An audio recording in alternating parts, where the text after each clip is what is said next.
आशीर्वाद देने के लिए, और जिन्होंने आईएएस के फाइनल एग्ज़ाम में इंटरव्यू के बाद 82वां रैंक हासिल किया है ऑल ओवर इंडिया में। नमस्कार, एनडी हरियाणा चैनल पर आप सभी का स्वागत करता हूं। मैं आज समालका में हूं और हरियाणा में पानीपत ज़िले में समालका पड़ता है।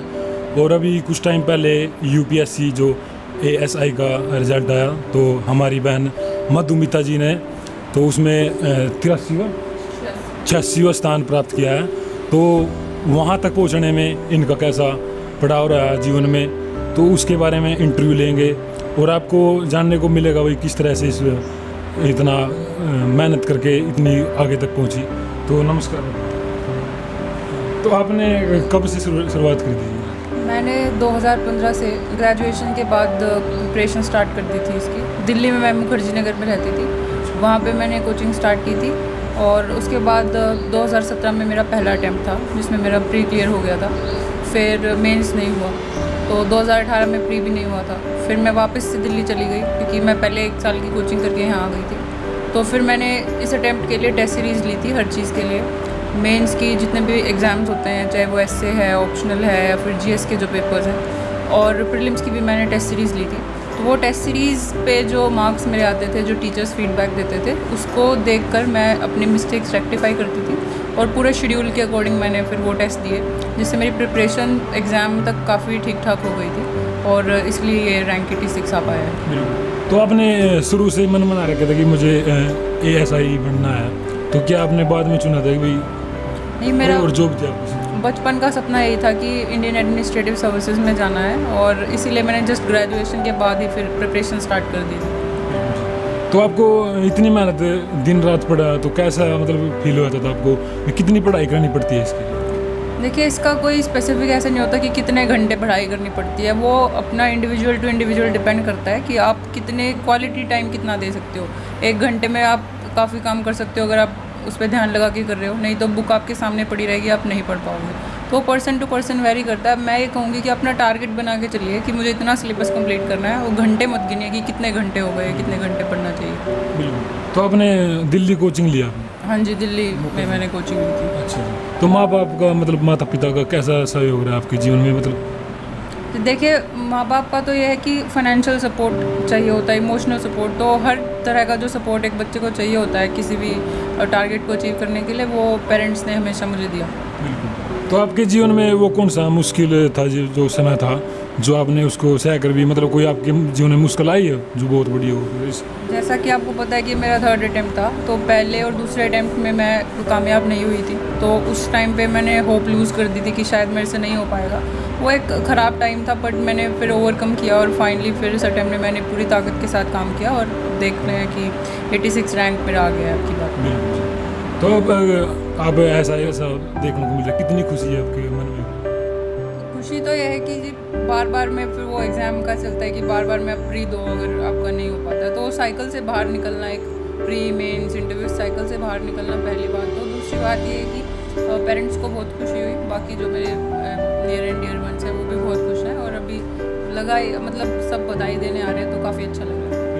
तो स्कूल की बात करें तो आप स्कूल में कितना इंटेलिजेंट और अब तक का मतलब किस रहा था? स्कूल में किस प्रकार से आप पढ़ाई करती थी? उस टाइम पर भी इतनी होशियार थी? देखिए, स्कूल में मेरा 3rd से लेकर 10th क्लास तक रैंक 1 रहा हमेशा। 11th और 12th में मैं 2nd पोजीशन पे थी, और ग्रेजुएशन मेरी जो बीबीए थी उसमें भी मेरी 1st पोजीशन थी यूनिवर्सिटी में। तो अकेडमिकली मैं काफ़ी अच्छी स्टूडेंट रही हूँ, और उस जो मैंने पहले पढ़ाई की जो मेरी आदत थी, मेरे ख्याल से वही है कि मैं काफ़ी घंटे लगातार पढ़ पाती थी। तो इस एग्ज़ाम में वही ज़रूरत पड़ती है कि आप बहुत लंबे समय तक डेडिकेशन और कंसिस्टेंसी के साथ काम करते रहें। तो वो मेरे ख्याल से जो स्कूल टाइम का एक्सपीरियंस था वो इस एग्ज़ाम की प्रिपरेशन में भी हेल्पफुल मुझे लगा कि है। बिल्कुल। आपके जीवन में किसका सबसे ज़्यादा योगदान रहा, माता पिता या माता का? देखिए, वैसे तो मेरे माता पिता दोनों का ही है, क्योंकि लड़कियों को घर का काम करना पड़ता है। मेरी मदर ऐसी नहीं है, वो अपने आप ही सब कुछ मैनेज करती है। दूसरा, मेरे पापा का बिल्कुल शुरू से ये सपना था, तो वो हमेशा मोटिवेट करते रहते थे कि आपको यही करना है, तो इसी पे ध्यान दो और किसी चीज़ के बारे में मत सोचो। तो दोनों का ही सपोर्ट है पूरा। बिल्कुल। तो माता पिताजी आपके क्या काम? मेरे पापा यहाँ मार्केट कमेटी समालखा में ऑक्शन रिकॉर्डर के पोस्ट पे हैं, और मम्मी मेरी हाउसवाइफ है। तो आप स्टडी के बारे में बताइए थोड़ा, ये जो दर्शक देख रहे हैं तो किस प्रकार से आपने स्टडी करी, कितना टाइम आपको देना पड़ा स्टडी को जब आप यहाँ तक पहुँचे? देखिए, अब मेरे को काफ़ी टाइम लगे, बट ज़रूरी नहीं है कि सब लोगों को उतना ही टाइम लगे। अगर आपकी स्ट्रैटेजी सही है तो आप फर्स्ट अटैम्प्ट पे भी कर सकते हो। बेसिक चीज़ ये है कि ग्रेजुएशन के बाद सबका इतना लेवल होता है कि उनको सब कुछ समझ आ जाता है। तो आप टेस्ट सीरीज़ ज्वाइन करिए और टेस्ट सीरीज़ के शेड्यूल को प्रॉपरली फॉलो करिए जब तक आप एग्ज़ाम देने की कंडीशन में पहुँचेंगे, जब तक आपकी अच्छी तैयारी हो जाएगी उससे। तो आपने कोई और एग्ज़ाम दे के देखा या क्लियर किया आपने? मैंने 2016 में, क्योंकि मैं 2017 में फर्स्ट अटैम्प्ट था IAS में, तो उससे पहले मैंने 16 में SSC CGL का प्रीलिम्स दिया था, जो मेरा बिना किसी प्रिपरेशन के क्लियर हो गया था। और दूसरा मैंने टायर 2 भी लिखा था, लेकिन उसमें मेरे मैथ में, क्योंकि मैंने प्रैक्टिस नहीं की थी, मैथ में बहुत कम नंबर थे, तो मेरा वो नहीं हुआ था। उसमें मुझे खासा कोई इंटरेस्ट भी नहीं था, मैं बस ऐसे ही क्योंकि टाइम था तो दे दिया। उसके अलावा मैंने और कोई एग्ज़ाम कभी नहीं दिया, मैं इसी पे फोकस मैंने रखा हमेशा। आपका इस पर फोकस है सर? हाँ जी। अच्छा जी। तो इसमें आपकी क्वालिफिकेशन में आपने कौन कौन सी सब्जेक्ट चूज़ की थी? क्वालिफ़िकेशन तो जैसे इसमें मेरी BBA थी, बिजनेस एडमिनिस्ट्रेशन, बट मेरा जो ऑप्शनल एक सब्जेक्ट होता है इसमें चूज़ करना होता है आपको, तो वो मैंने हिस्ट्री चूज़ किया था, क्योंकि उसमें काफ़ी सिलेबस ओवरलैप होता है GS और SA के साथ, तो उससे काफ़ी हेल्प हो गई फिर। तो आपका इसमें इंटरव्यू भी होता है शायद? इसमें इंटरव्यू 3rd स्टेज होती है मेंस के बाद। अब हो लिया इंटरव्यू? अब ये फाइनल रिजल्ट आ चुका है। अच्छा, इंटरव्यू है अब? ये हो चुका है पूरा, फाइनल रिजल्ट आ गया, इसके बाद सीधा जॉब पे पोस्टिंग होगी। बिल्कुल जी। हाँ जी। तो इसके थोड़े आप उसके एग्ज़ाम के बारे में बताइए भाई, कौन कौन से सब्जेक्ट आपने तैयार किए, तो सबसे ज़्यादा कौन से सब्जेक्ट आते हैं इसमें?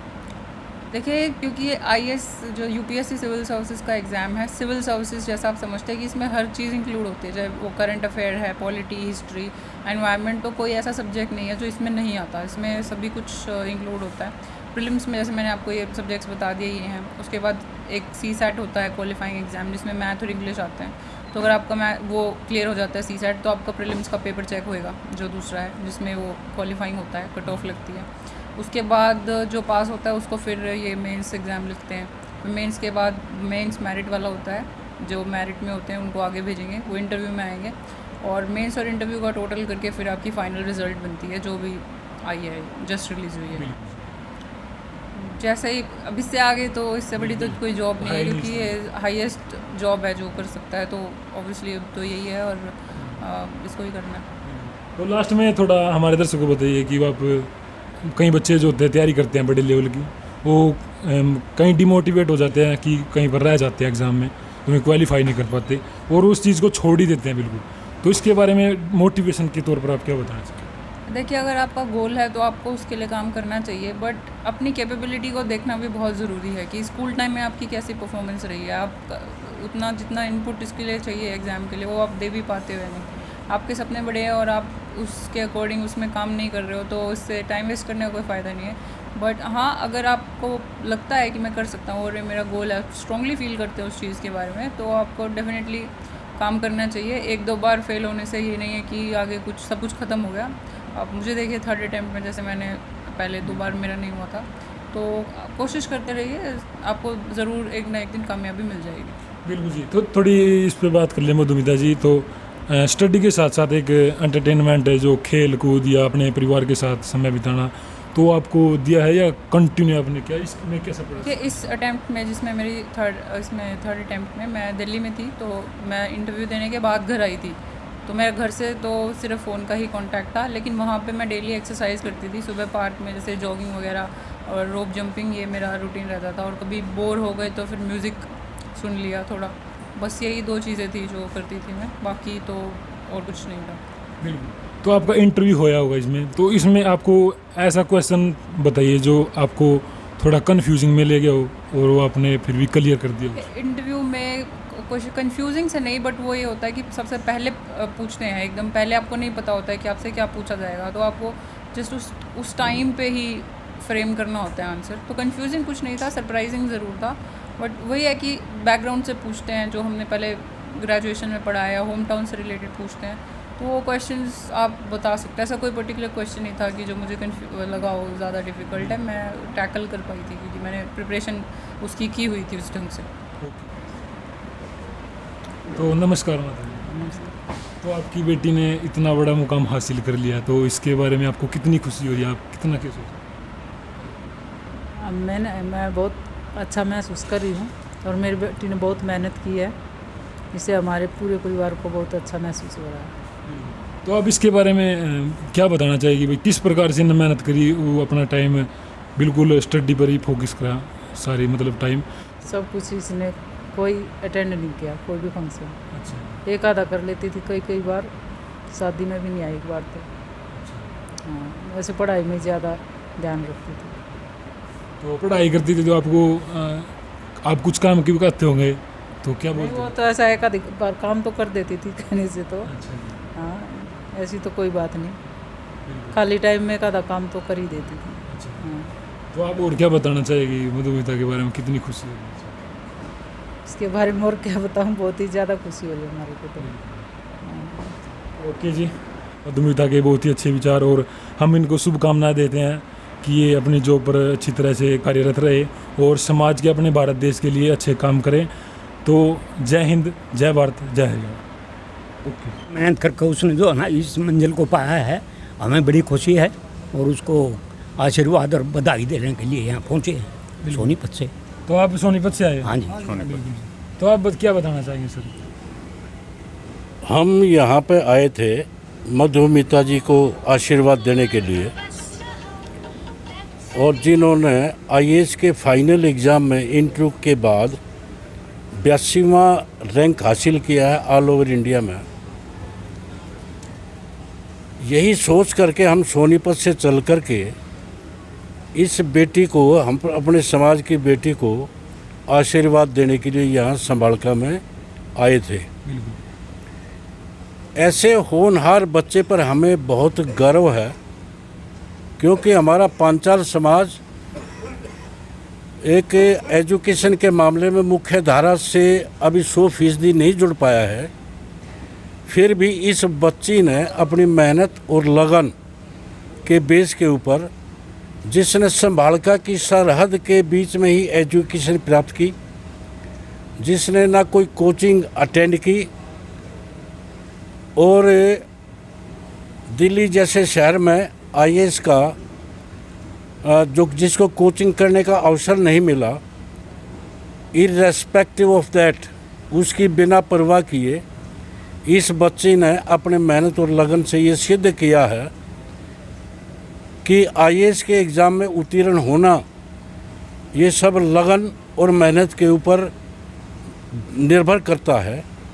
और इसने एक मार्ग प्रशस्त किया है अन्य बच्चों के लिए जो गांव में निवास करते हैं, दूर दराज जहां एजुकेशन फैसिलिटी नहीं है, बिल्कुल जी। उन बच्चों को भी एक मार्गदर्शन मिले कि कामयाबी की सीढ़ी मेहनत जो बच्चा करेगा वो सीढ़ी प्राप्त कर सकता है।